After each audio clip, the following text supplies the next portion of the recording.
எல்லோருக்கும் வணக்கம். எல்லோரையும் வேர்ல்ட்ஸ் பெஸ்ட் தமிழ் சேனலுக்கு வரவேற்கிறோம். இந்த காணொளியில் நாம் பார்க்கவிருப்பது தினசரி நடப்பு நிகழ்வுகள் 13, 14 மற்றும் 15 ஜனவரி 2025 நாளுக்கானது. இதுவரைக்கும் நம்ம வேர்ல்ட்ஸ் பெஸ்ட் தமிழ் சேனலை சப்ஸ்கிரைப் பண்ணாத புதிய நண்பர்களாக இருந்தீங்கன்னா சப்ஸ்கிரைப் பண்ணிட்டு காணொளிகளை பாருங்க.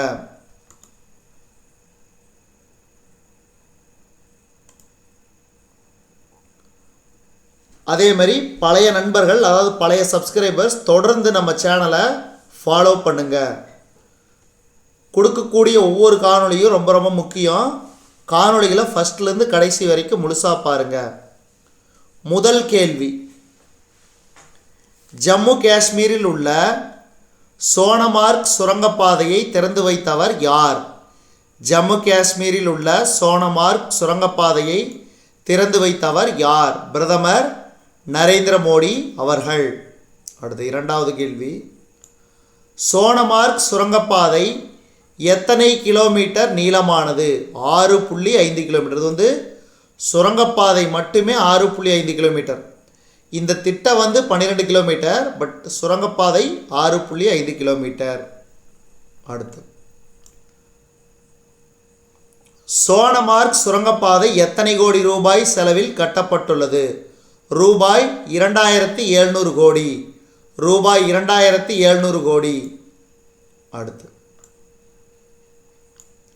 INS Surat, INS Nilgiri, INS Vagsheer ஆகிய முன்னணி கடற்படை போர்க்கப்பல்களை நாட்டுக்கு அர்ப்பணித்தவர் யார்? பிரதமர் நரேந்திர மோடி அவர்கள். அடுத்து, சேலம் தலைவாசலில் ரூபாய் 564 கோடியில் அமைக்கப்பட்ட கால்நடை உயர் ஆராய்ச்சி நிலையத்தை திறந்து வைத்தவர் யார்? சேலம் தலைவாசலில் ரூபாய் 564 கோடியில் அமைக்கப்பட்ட கால்நடை உயர் ஆராய்ச்சி நிலையத்தை திறந்து வைத்தவர் யார்? முதலமைச்சர் மு க ஸ்டாலின். முதலமைச்சர் மு க ஸ்டாலின். அடுத்து, நாக் மாக் 2 என்ற ஏவுகணை சோதனை எங்கு வெற்றிகரமாக மேற்கொள்ளப்பட்டது? நாக் மாக் 2 என்ற ஏவுகணை சோதனை எங்கு வெற்றிகரமாக மேற்கொள்ளப்பட்டது? பொக்ரான். அடுத்து,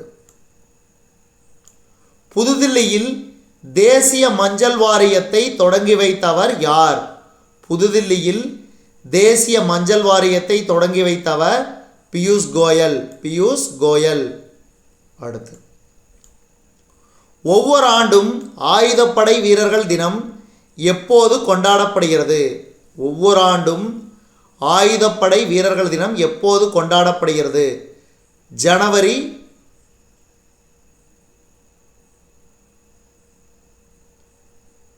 14.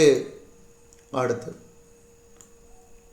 ஒவ்வொரு ஆண்டும் இந்திய இராணுவ தினம் எப்போது கொண்டாடப்படுகிறது? ஜனவரி 15.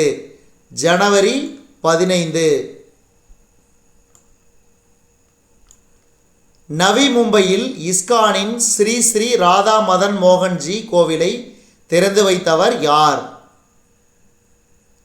பிரதமர் நரேந்திர மோடி அவர்கள். பிரதமர் நரேந்திர மோடி. அடுத்து, காசி தமிழ் சங்கமம் 3ஆம் கட்ட பதிவிற்கான இணையதள சேவையை தொடங்கி வைத்தவர் யார்? காசி தமிழ் சங்கமம் 3ஆம் கட்ட பதிவிற்கான இணையதள சேவையை தொடங்கி வைத்தவர் யார்? தர்மேந்திர பிரதான். அடுத்து, ஜெர்மனியின் பிராங்க்பர்ட்டில் ஹெய்ம் டெக்ஸ்டில் 2025 ஜவுளி கண்காட்சியில் இந்திய அரங்கை திறந்து வைத்தவர் யார்? கிரிராஜ் சிங். குஜராத்தின் மான்சாவில் ரூபாய் 241 கோடி மதிப்பிலான பல்வேறு வளர்ச்சி திட்டங்களை தொடங்கி வைத்து அடிக்கல் நாட்டியவர் யார்? குஜராத்தின் மான்சாவில் ரூபாய் 241 கோடி மதிப்பிலான பல்வேறு வளர்ச்சி திட்டங்களை தொடங்கி வைத்து அடிக்கல் நாட்டியவர் யார்? மத்திய உள்துறை அமைச்சர் அமித்ஷா. அடுத்து ஆயுஷ்மான் பாரத் பிரதமரின் மக்கள் சுகாதார திட்டத்தை செயல்படுத்திய 34வதாக எந்த மாநிலம் இணைந்தது? ஒடிசா. இது வந்து பார்த்திங்கன்னா மாநிலம் மற்றும் யூனியன் பிரதேசம் இரண்டும் சேர்த்து ஞாபகம் வச்சுக்கோங்க. அடுத்து இந்திய கிரிக்கெட் கட்டுப்பாட்டு வாரியத்தின் புதிய செயலாளராக பொறுப்பேற்றவர் தேவஜித் சைக்கியா. தேவஜித் சைக்கியா. அடுத்து இந்திய கிரிக்கெட் கட்டுப்பாட்டு வாரியத்தின் புதிய பொருளாளராக பொறுப்பேற்றவர் பிரப்தேஜ் சிங் பாட்டியா. பிரப்தேஜ் சிங் பாட்டியா. அடுத்து அதான் இன்றைய கேள்வி. உங்களுக்கு வந்து கேள்விகள் வந்து ஒவ்வொரு காணொளிக்கு 3 கேள்வி கேட்பேன். இன்றைய காணொளியில் கேள்வி, அதாவது இந்தியாவின் மிகப்பெரிய, அதாவது ஆற்றுக்கு மேலே உள்ள ரயில்வே பாலம் எங்கு உள்ளது? அதாவது 2 ஆறுகளுக்கு, அதாவது ஆறுகளுக்கு இடையில் வந்து பார்த்திங்கன்னா ரயில் பாலம் அமைக்கப்பட்டது. அதாவது இதில் மிக நீளமான ரயில் பாலம் எது? மிக நீளமான ரயில் பாலம் எது? எங்கு உள்ளது? அது எத்தனை கிலோமீட்டர்? இதெல்லாம் ஞாபகம் வச்சு இதை வந்து நீங்கள் வந்து கமெண்ட் பாக்ஸில் பதிலளிங்க. இது வந்து முதல் கேள்வி. அதே மாதிரி 2வது கேள்வி, சர்தார் வல்லபாய் பட்டேல் சிலையின் உயரம் என்ன? சர்தார் வல்லபாய் பட்டேல் சிலையின் உயரம் என்ன?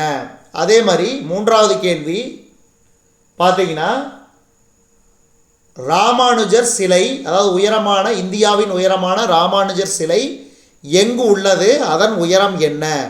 இந்த 3 கேள்விக்கும் மறக்காமல் பதிலளிங்க. அட்லீஸ்ட் தினந்தோறும் பதிலளிக்கிற பிரவீன் அஃபீஷியல் நீங்கள் வந்து பதிலளிங்க. இப்போ மேலும் சில முக்கிய நிகழ்வுகளை நாம் பார்ப்போம். சத்தீஸ்கரில் அதானி குழுமம் ரூபாய் 65,000 கோடி முதலீடு செய்ய உள்ளது. அடுத்து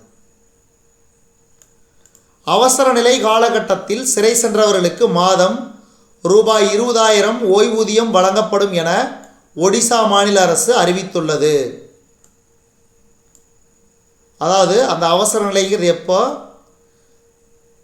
1975 ஜூன் முதல் 1977 மார்ச் வரை இந்தியாவில் அவசர நிலை அறிவிக்கப்பட்டது. அப்போதைய பிரதமர் இந்திரா காந்தி அரசு எதிர்க்கட்சிகளைச் சேர்ந்த தலைவர்கள் உள்பட தங்களுக்கு எதிரானவர்கள் என்று என கருதும் அனைவர் மீதும் தீவிரமான அடக்குமுறை நடவடிக்கை மேற்கொள்ளப்பட்டது குறிப்பிடத்தக்கது. அடுத்து சியாச்சின் பனிமலையில் இராணுவ வீரர்களுக்கு அதிவேக இணைய சேவை. உலகின் உயரமான போர்க்களமாக விளங்கும் சியாச்சின் பனிமலையில் இராணுவ வீரர்களுக்கு ரிலையன்ஸ் ஜியோவின் அதிவேக இணைய சேவை வழங்கப்பட்டுள்ளது. அதாவது லடாக்கில் உள்ள சியாச்சின் பனிமலை உலகின் உயரமான மற்றும் மிகவும் குளிரான போர்க்களமாகும். காரகோர மலைத்தொடரில் இந்த பனிமலை உள்ளது. அங்கு இராணுவ வீரர்கள் அதிவேக இணைய சேவையை பெற ரிலையன்ஸ் ஜியோ ஏற்பாடு செய்துள்ளது. அடுத்து ஹஜ் யாத்திரை. நிகழாண்டில் ஹஜ் புனித யாத்திரை மேற்கொள்ள 1,75,025 இந்திய யாத்ரீகர்களுக்கு சவுதி அரேபிய அரசு அனுமதி அளித்துள்ளது. சாகித்ய அகாடமி விருது பெற்ற 10 மொழிபெயர்ப்பாளர்களுக்கு வீடு ஒதுக்கீட்டு ஆணை வழங்கினார் முதலமைச்சர் மு.க. ஸ்டாலின். யார் யாருக்குன்னு பாருங்க. அதாவது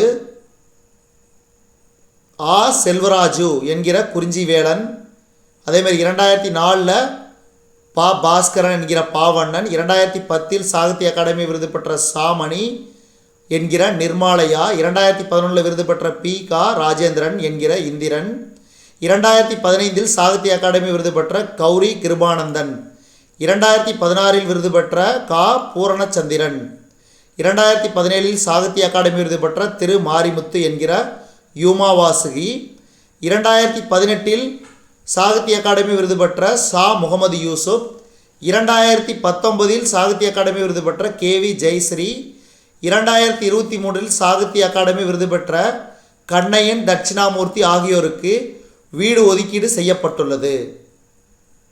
அடுத்து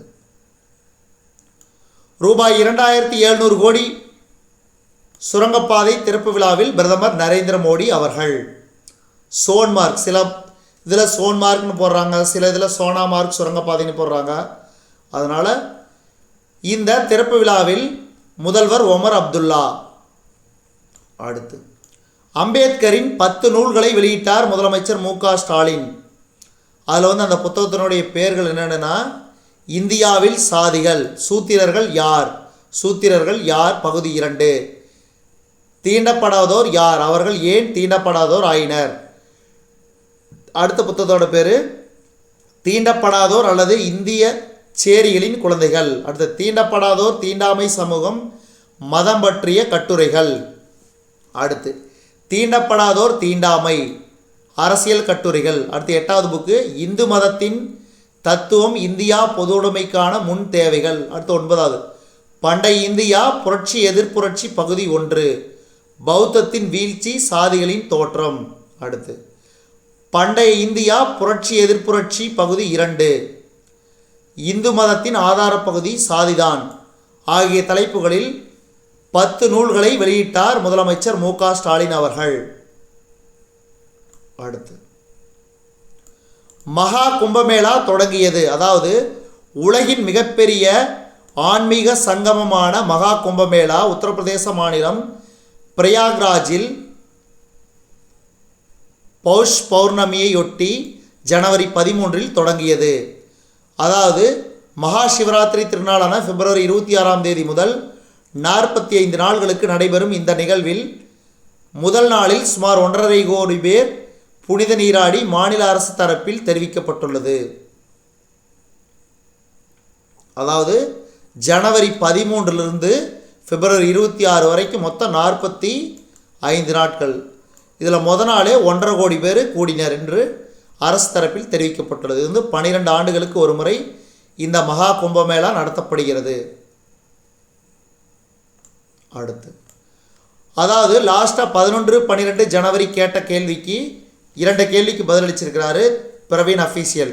கன்னியாகுமரி திருவள்ளுவரின் சிலை 7000 டன், இதை வடிவமைத்தவர் டாக்டர் வி கணபதி ஸ்தபதி. அடுத்து உலகின் சக்தி வாய்ந்த பாஸ்போர்ட் தரவரிசையில் கடைசி இடம் பிடித்த நாடு ஆப்கானிஸ்தான். அப்போ இதெல்லாம் இவர் தினந்தோறும் பதிலளிச்சுட்டே இருக்கிறாரு.